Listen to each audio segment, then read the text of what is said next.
इस वीडियो में percentage topic को डिस्कस करेंगे। जैसा आप सभी को दिख रहा है कि मेरे स्क्रीन पे, यानी जो अभी आपके स्क्रीन पे होगा वो परसेंटेज का टेबल होगा। सबसे पहले हम परसेंटेज के टेबल को समझेंगे और ये पूरा एक सीरीज होगा हमारा जिसमें हम परसेंटेज के बहुत सारे डिफरेंट क्वेश्चंस को डिस्कस करेंगे। ध्यान रखिएगा, मल्टीपल क्वेश्चंस हैं इसमें अप्रॉक्स 5 से 6 वीडियो आएंगे। ठीक है, वीडियो को छोटा करने के लिए मैंने इतना लंबा इसको कन्वर्ट किया है ताकि हर वीडियो में मैं 5 से 6 क्वेश्चन आपके साथ डिस्कस कर सकूं, ताकि आपका जो कॉन्सेप्ट है वो अच्छे से समझ में आए आपको। ठीक है, ध्यान रखिएगा, अगर पिछले साल देखा जाए तो 2024 में इस टॉपिक से टोटल 3 क्वेश्चन पूछे गए थे। उससे पहले 2023 मिसिंग था, फिर 2022 में भी आपके 3 क्वेश्चन थे। तो वेटेज इस टॉपिक का बहुत अच्छा रहा है। ठीक है, तो टॉपिक स्किप करने जैसा कुछ है नहीं, तो इसलिए हम इस टॉपिक को थोड़ा अच्छे से समझने की कोशिश करते हैं। हाँ, वैसे बच्चे जो हिंदी मीडियम के हैं उनके लिए कि परसेंटेज का जो मतलब होता है वो आपका प्रतिशत होता है। क्या होता है? प्रतिशत, मानी प्रति 100 वैल्यू। ठीक है ना, प्रति 100 वैल्यू को हम क्या करते हैं? प्रतिशत कहते हैं। ठीक है, चलिए अब थोड़ा सा चीजों को समझते हैं। यहाँ पे एक टेबल है, इस टेबल को आपको ध्यान रखना है। इसके न्यूमेरिकल वैल्यूज या तो आप कॉपी कर लीजिए अपने पास, या तो इसकी स्क्रीनशॉट रख लीजिए। ठीक है, जहां पे आपको 1 का मतलब 100%, 1/2 50%, ऐसे करके 1/19 5.26% एंड 1/25%, ये सारा वैल्यूज आपको याद होना चाहिए। मोस्ट प्रॉब्लम उम्मीद करते हैं कि यहां से लेके यहां तक की टेबल आपको याद होगी। हाँ, आगे वाले टेबल्स आपको थोड़ा सा ध्यान रखना पड़ेगा। ठीक है, इसके अगर एक्सप्लेनेशन देख रहे हैं, ठीक है, अगर इसका एक्सप्लेनेशन देखना है कि टेबल्स को कैसे याद रखना होता है, तो मेरा एक चैनल है, आप सर्च करेंगे जीपीएस सीआरटी। ठीक है, जीपीएस सीआरटी आप सर्च कीजिएगा। जीपीएस सीआरटी, जहां पे हम कैंपस रिक्रूटमेंट की बैचेस पढ़ाते हैं, जीपीएस सीआरटी बैच को आप सर्च करेंगे। वहां पे आपको पहला ही आपको क्या करना है, टॉपिक इस चैनल पे विजिट करके परसेंटेज का प्लेलिस्ट ओपन कीजिएगा। जो पहला वीडियो होगा परसेंटेज का, उसमें ये सारा एक्सप्लेन किया गया है कि परसेंटेज के टेबल को कैसे ध्यान रखना है। अदरवाइज अगर आप इसको याद कर सकते हैं कि कितना ज्यादा आपके लिए हेक्टिक होगा नहीं, क्योंकि बहुत टाइम होता है आपके पास क्वेश्चन सॉल्व करने के लिए, तो आप आराम से कर पाएंगे। चलिए बढ़ते हैं पहले कॉन्सेप्ट पे। ध्यान रखिएगा, पूरे चैप्टर में पूरे टॉपिक में अगर मुझे ये समझ में आ रहा है कि ए की वैल्यू बी पे डिपेंड कर रही है, मतलब मैं ये कह सकता हूं ए की जो वैल्यू है वो किस पे डिपेंड कर रही है? ए की वैल्यू मतलब ए का मान किसके ऊपर डिपेंड कर रहा है? अगर बी के ऊपर निर्भर है, बी के ऊपर डिपेंड करता है, तो जिसके ऊपर डिपेंड करेगा बच्चा, आप उसको हमेशा 100% मानेंगे या फ्रैक्शन में आप उसको 1 एज्यूम करेंगे। ठीक है, अगर मैं प्रतिशत में बात करूं तो मैं उसको 100% एज्यूम करूंगा। वहीं अगर मैं उसको बोल सकते हैं भिन्न में बात करूं तो मैं उसको हमेशा कितना एज्यूम करूंगा? 1 एज्यूम करूंगा। तो ये बात ध्यान रखना है। क्वेश्चन में कहीं पे भी जिसके बेस से, जैसे बहुत बार क्वेश्चन आपको मिलता है कि ए की सैलरी, ए का इनकम बी के सैलरी से 20% ज्यादा है। अगर क्वेश्चन कभी ऐसा आ जाए कि ए की सैलरी, ए की कमाई बी की कमाई से 20% ज्यादा है, तो मुझे यहां पे समझ में आ रहा है कि ए की जो वैल्यू है या ए का जो मान है वो किसके ऊपर डिपेंड कर रहा है? बी के ऊपर डिपेंड कर रहा है। तो यानी इस कंडीशन में मैं बी को 100 मानूंगा और ए मेरा क्योंकि 20% बढ़ा है तो ए की वैल्यू मेरी 120 हो जाएगी। ठीक है, तो ये पहला बोल सकते ब्रह्मास्त्र है, पहला ब्रह्मास्त्र जो आपको ध्यान रखना है। किसी भी क्वेश्चन में अगर कोई बेस डेटा हमारे पास नहीं अवेलेबल है और किसी रेफरेंस से कॉन्सेप्ट चल रहा है, तो हम उसको हमेशा 100% एज्यूम करके चलते हैं, पहली चीज। अब आते हैं दूसरी चीज में। ये पूरा टॉपिक 2 पार्ट में टूटेगा। एक होता है आपका आईवीआर, जिसको हम आईवीआर नहीं होता, आईपीआर होता है। ठीक है, आईपीआर होता है, इनवर्सली प्रोपोर्शनल रिलेशन कहेंगे। मतलब कि अगर मैं विक्रमानुपाती संबंध, जैसे आपको पता होगा, जैसे अगर मैं कहता हूं कि यहां पे ए डायरेक्टली प्रोपोर्शनल टू बी लिखा हुआ है, तो इसको हम कहते हैं डायरेक्टली प्रोपोर्शनल, जिसको आप कहते हैं समानुपाती संबंध। और अगर मैं कहता हूं ए इनवर्सली प्रोपोर्शनल टू बी, जिसको हम कहते हैं विक्रमानुपाती संबंध, इसका मतलब क्या होता है? अगर मैं समानुपाती में बात करूं तो ए की वैल्यू बढ़ेगी तो बी की वैल्यू भी बढ़ेगी। अगर मैं विक्रमानुपाती में बोलता हूं कि ए की वैल्यू बढ़ेगी तो बी की वैल्यू घटेगी। ठीक है, अब यहां पे पहले इस टेबल को समझ लीजिए। जैसे देखो अभी मैंने आपको पीछे फ्रैक्शन वैल्यू दिया था, ठीक है। अगर ध्यान रखना 1 को हम 100% कहते हैं, मैं सिर्फ फ्रैक्शन में डेटा लिख रहा हूं। पहले मैं 1 लिखना है, उसके नीचे मुझे 1/2 लिखना है, उसके नीचे मुझे 1/3 लिखना है, ऐसे करके ये डेटा 1/n तक जाएगा। यहां पे मैं 1/2 लिख रहा हूं, यहां पे मैं 1/3 लिख रहा हूं, यहां पे मैं 1/4 लिख रहा हूं, डॉट डॉट डॉट करके यहां पे 1/n+1 होगा। अगर कोई वैल्यू इस फ्रैक्शन से बढ़ेगी तो ये वैल्यू इस फ्रैक्शन से घटेगी। अगर कोई मान इस पर बोल सकते हैं भिन्न से बढ़ेगा तो इस भिन्न से घटेगा। समझ लेते हैं पहला क्वेश्चन, ठीक है, समझते हैं पहला क्वेश्चन। मान लीजिए ये क्वेश्चन था आपका, एक क्वेश्चन यहां पे था कि ए की सैलरी बी की सैलरी से 20% ज्यादा है। तो बहुत बार क्वेश्चन मिलता है कि ए का मान बी से कितना प्रतिशत कम होगा, ए का मान या ए की कमाई बी की कमाई से कितनी प्रतिशत कम होगी। जनरली बच्चा इसको इक्वेशन से लेके सॉल्व करता है, लेकिन यहां पे आपको इक्वेशन लेके सॉल्व करने की आवश्यकता नहीं है। स्टिल मैं आपको दोनों बता देता हूं। अगर मैं इक्वेशन से सॉल्व करने जाऊं तो आप कुछ ऐसे सॉल्व करते हैं उसको कि ए की वैल्यू को मान लेते हैं आप 100, सॉरी बी की वैल्यू को मान लेते हैं आप 100, बी की वैल्यू को आप मान लेते हैं 100, ठीक है। तो ए की वैल्यू कितनी हो जाती है आपकी 120 हो जाती है। अब पूछता है कि ए का जो ए के रिस्पेक्ट में बी का मान कितना कम है। तो सबसे पहले तो आप इसका डिफरेंस लिखते हो 20, क्योंकि ए के रिस्पेक्ट में बात कर रहे हैं। तो 20/120 मल्टीप्लाई बाय आप 100 करते हो। यहां से कैलकुलेट करने के बाद आपका आंसर 16.67 आता है, ठीक है। अब इतना कम करना ही क्यों है? और पहली बात, अगर 20% है तब तो बड़ा इजी था कैलकुलेशन करना, लेकिन अगर यही डेटा लंबा चला जाएगा तो बहुत दिक्कत करता है। उस कंडीशन में आपको बहुत छोटा सा काम करना है। देखो 20% से बढ़ रहा है, मतलब मैं कह सकता हूं 1/5 से बढ़ रहा है कोई वैल्यू, 1/5 से वैल्यू बढ़ रहा है। अब देखो, अब आप देख रहे हो कि यहां पे अगर मैं कह रहा हूं कि कोई नंबर अगर 1/n से इंक्रीज कर रहा है तो वो नंबर डिक्रीज कितने से कर रहा है? 1/n+1 से।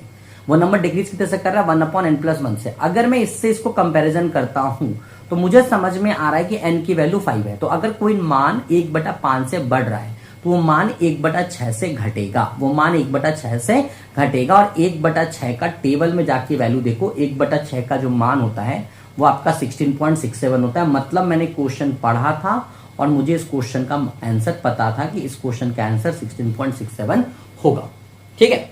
वापस एक और एग्जांपल ले लेते हैं।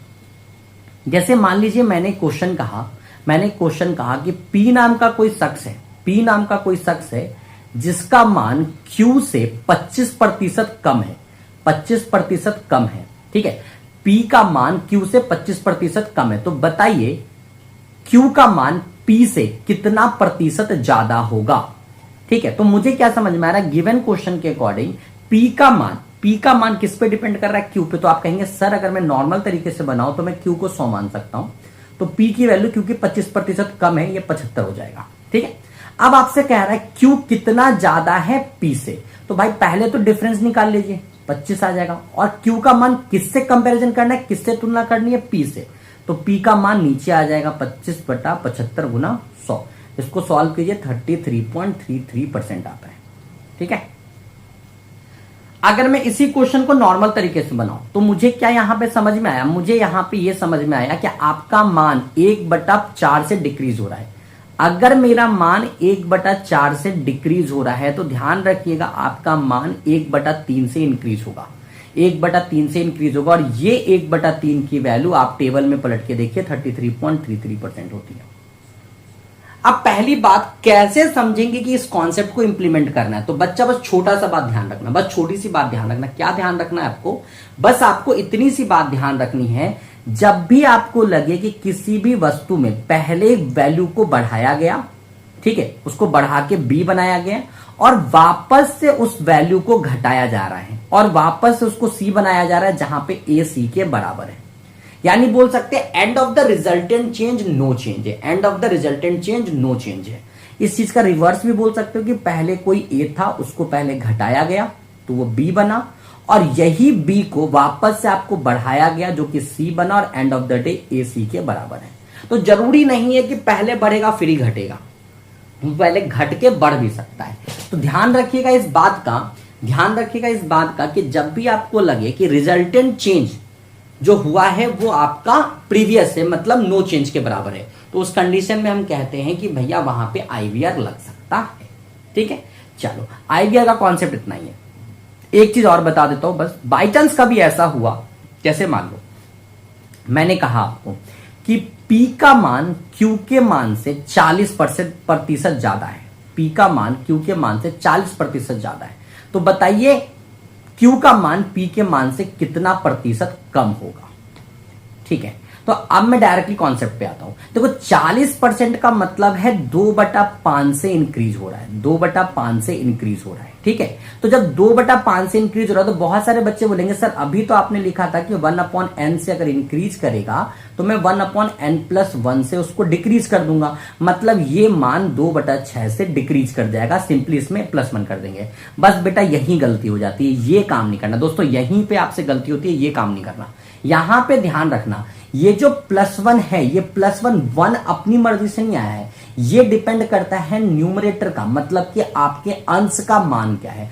अंश का जितना मान होगा, अंश बटा हर, हाँ, अंश का जितना मान होगा उतना ही ऐड होता है। यानी कि अगर 2/5 से कोई चीज बढ़ रही है तो वो वैल्यू घटेगी, वो मान घटेगा कितने से, 2/7 से।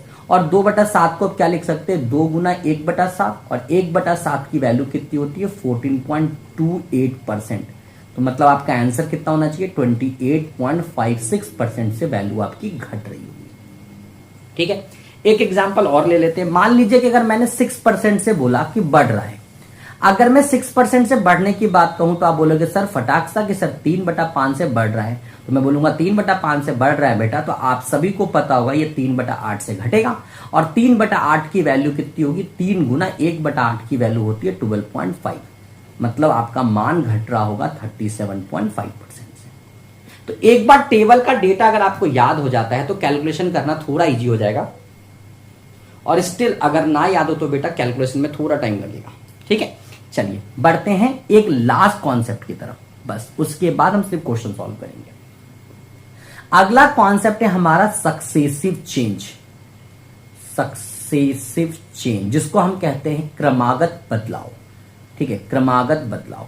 ठीक, अब समझना, जैसे अगर मैं कहूं कि एक दुकानदार है, पहले वो आपको 10% का डिस्काउंट देता है, फिर वो आपको 20% का डिस्काउंट देता है, तो बताओ टोटल डिस्काउंट कितना दिया, बताओ टोटल डिस्काउंट कितना दिया, यानी कि बताओ टोटल कितना बटा दिया। डिस्काउंट का हिंदी जो बटा होता है, डिस्काउंट का हिंदी ध्यान रखिएगा बटा होता है। ठीक है, पहले वो आपको 10% बटा देता है, फिर आपको 20% बटा देता है, तो बोलता है बताओ पूरा कुल बटा कितना दिया, मतलब कुल डिस्काउंट कितना दिया गया है, कुल डिस्काउंट कितना दिया गया है, ये आपसे पूछा गया है। ठीक है, अब देखो क्या करना है आपको, बहुत सिंपल सा चीज है। 10% का मतलब होता है 1/10, पहले मतलब समझो, 10% का मतलब होता है 1/10।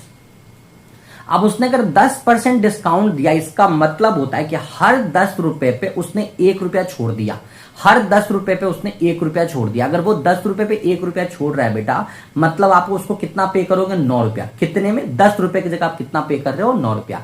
यानी कि जैसे ही मैंने कहा कि वैल्यू, आपकी वैल्यू जो है वो 10% से डिक्रीज हो रही है, क्या हो रही है, 10% से डिक्रीज हो रही है। बटा का मतलब घटना होता है, अगर डिक्रीज हो रही है तो मैं क्या कहूंगा 1/10, और अगर ये डिक्रीज होती है तो इन दोनों का डिफरेंस लिया जाता है, इन दोनों का अंतर लिया जाता है, उसको आपको अंश में लिख देते हैं, और हर आपका सेम होता है 9/10। ठीक है, उसी प्रकार अगर मैं बोलूं कि मुझे 20% का डिस्काउंट दिया गया, तो 20% का फ्रैक्शन वैल्यू कितना हो जाएगा, 1/5। 1/5 का मतलब क्या होगा, 5 रुपए पे 1 रुपए का डिस्काउंट, 5 रुपए पे 1 रुपए का डिस्काउंट, यानी कि बटा, अगर 5 रुपए पे वो 1 रुपए छोड़ रहा है, मतलब आप उसको 4 रुपया पे करोगे, और कितने में, 5 रुपए की जगह पे, 5 रुपए की जगह कितने पे करोगे, 4 रुपए। तो अगर क्वेश्चन आपसे ये कहा गया था, कि मुझे 10% और 20% का डिस्काउंट दिया गया है, तो सबसे पहले आप 10% को 9/10 लिखेंगे, 20% को आप 4/5 लिखेंगे, और क्योंकि क्वेश्चन हमारा प्रतिशत में है इसलिए मल्टीप्लाई बाय 100 करेंगे, क्योंकि हमने डाटा को किसमें कन्वर्ट कर दिया, फ्रैक्शन में, इसलिए मल्टीप्लाई बाय 100 करेंगे। ये 0 से 0 कैंसिल हो जाएगा, ये 2 टाइम में कैंसिल हो जाएगा, मल्टीप्लाई कर लीजिए 72 आएगा। ठीक है, अब एक बात ध्यान रखिएगा, 72% कभी भी आपका आंसर नहीं होगा। जब भी हम सक्सेसिव चेंज लगाते हैं, यानी क्रमागत बदलाव जब भी निकाला जाता है, ठीक है, तो कभी भी जो आंसर आता है वो आंसर होता नहीं है। तो बात आती है सर आंसर फिर क्या होगा, तो ध्यान रखना इस मान को हमेशा 100 से तुलना किया जाता है, 100% से कंपैरिजन किया जाता है, तुलना किया जाता है। 100 से कम है तो उतना मान घटा है, 100 से ज्यादा है तो जितना ज्यादा उतना मान बढ़ा है, और एग्जैक्टली 100 है, इसका मतलब उसमें कोई परिवर्तन नहीं है। तो यहां पे मैं देख रहा हूं ये 72 है, मतलब 28 घटा है, तो मतलब 28% वैल्यू डिक्रीज हुई है। तो 10% और 20% का जो रिजल्टेंट आएगा, मतलब मैं बोल सकता हूं जो क्रमागत उनका बदलाव आया है मूल्य में, वो कितने प्रतिशत के बराबर होगा? 28% के बराबर होगा। कितने प्रतिशत के बराबर होगा? 28। मैं वापस एक बार एक्सप्लेन कर देता हूं। देखो 10% को आप 1/10 लिखेंगे। 1/10 का मतलब 10 रुपए पे 1 रुपया छोड़ा, मतलब आपने 9 रुपया दिया, कितने में? 10 में। ठीक है। और अगर 20% की बात करूं तो उसका मान 1/5 होता है। इसका मतलब होता है हर 5 रुपए पे आपने 1 रुपया छोड़ा है, मतलब 4/5 दिया है। बस दोनों को मल्टीप्लाई में लिखना है और मल्टीप्लाई बाय 100 कर देना है। ठीक है। एक क्वेश्चन और कर लेते हैं। जैसे मान लीजिए अगर मैं कहता हूं आपके पास 10%, 20% और 30%, ये लगातार 3 डिस्काउंट्स हैं। तो 10% को मैं 9/10 लिखूंगा, क्योंकि 1/10 को मैं 9/10 लिख सकता हूं। 20% 1/5 होता है, उसको मैं 4/5 लिखूंगा। और 30% आपका 3/10 होता है, जिसको मैं 7/10 लिखूंगा। लास्ट में मल्टीप्लाई बाय 100 कर दीजिए। ये 2 जीरो इस पूरे को कट कर देंगे, इनको मल्टीप्लाई कर लीजिए। 7 4 जा 28 हो जाएगा। अब इसको मल्टीप्लाई करेंगे तो 9 8 72, 7 9 2 18, 18 7 25/5। इसको अगर आप सॉल्व करेंगे बेटा तो 50.4% होगा। ध्यान रखिएगा, अभी मैंने बोला जो आएगा आंसर नहीं होगा, तो इसको आप 100 से कंपैरिजन करेंगे तो आप कहेंगे 49.6% का आपको डिस्काउंट दिया गया था, मतलब बटा दिया गया था। ठीक है। क्या दिया गया था? बटा दिया गया था। ठीक है। अब यहीं पे एक चीज ऐड ऑन करते हैं। अब थोड़ा सा आगे बढ़ते हैं। मान लीजिए कभी कभी क्वेश्चन में ऐसा भी हो सकता है कि 10% पहले मान बढ़ाया गया और फिर 20% घटा दिया गया, तो कैसे सॉल्व करेंगे? तो देखो 10% का मतलब अभी मैंने बताया था 1/10। अगर 10% से कोई मान बढ़ रहा है, इसका मतलब हर 10 रुपए वो 1 रुपया बढ़ रहा है। 1 रुपया बढ़ने का मतलब वो मान कितना हो जाएगा? 11/10 हो जाएगा। वो मान कितना हो जाएगा? 11/10 हो जाएगा।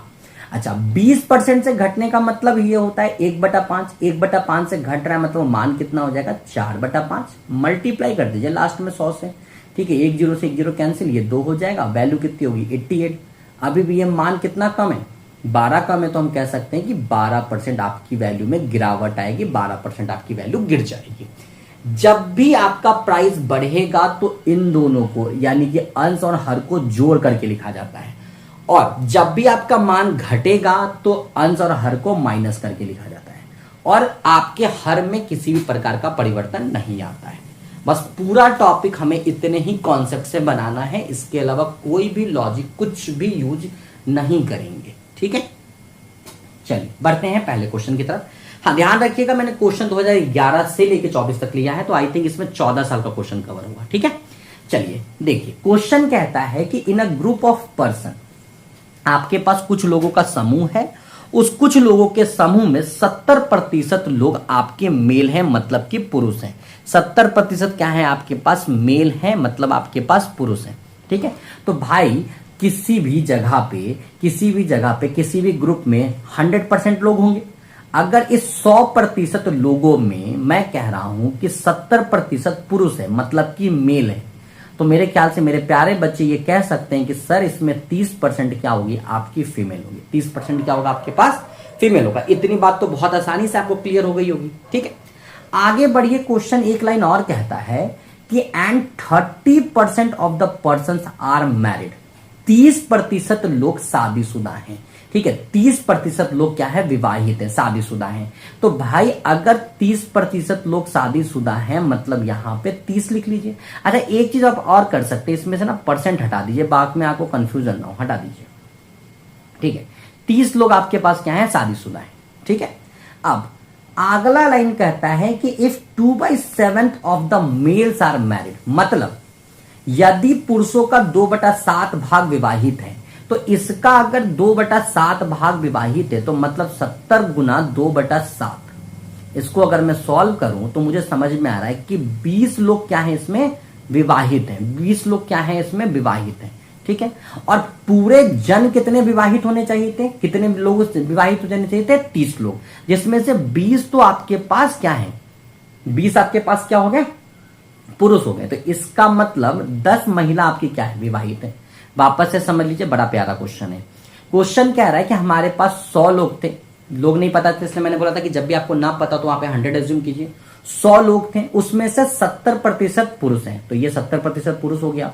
तो बचा 30% आपके पास महिला होगी, क्योंकि कॉम्बिनेशन तो मेल और फीमेल का होगा। इतनी बात क्लियर है। आगे कहता है कि उन व्यक्तियों में 30% व्यक्ति विवाहित है। तो भाई अगर पूरा ना, पूरे जो ग्रुप है उसकी बात हो रहा है, तो ये पूरे में 30 लोग विवाहित हैं। आगे क्वेश्चन कहता है कि भाई पुरुषों में 2/7 भाग विवाहित है। तो मैंने क्या किया, इनका 2/7 भाग निकाला, तो मुझे समझ में आया कि 2/7 इसका 20 होता है। तो अगर ये 20 लोग विवाहित है तो महिला कितनी विवाहित होगी, 10। अब यहां पे बैठ के आप जोड़ा मत बनाइएगा कि अगर 20 मेल विवाहित है तो 10 फीमेल कैसे हो सकती है, यहां पे जोड़ा नहीं बनाना है अपन को, ठीक है।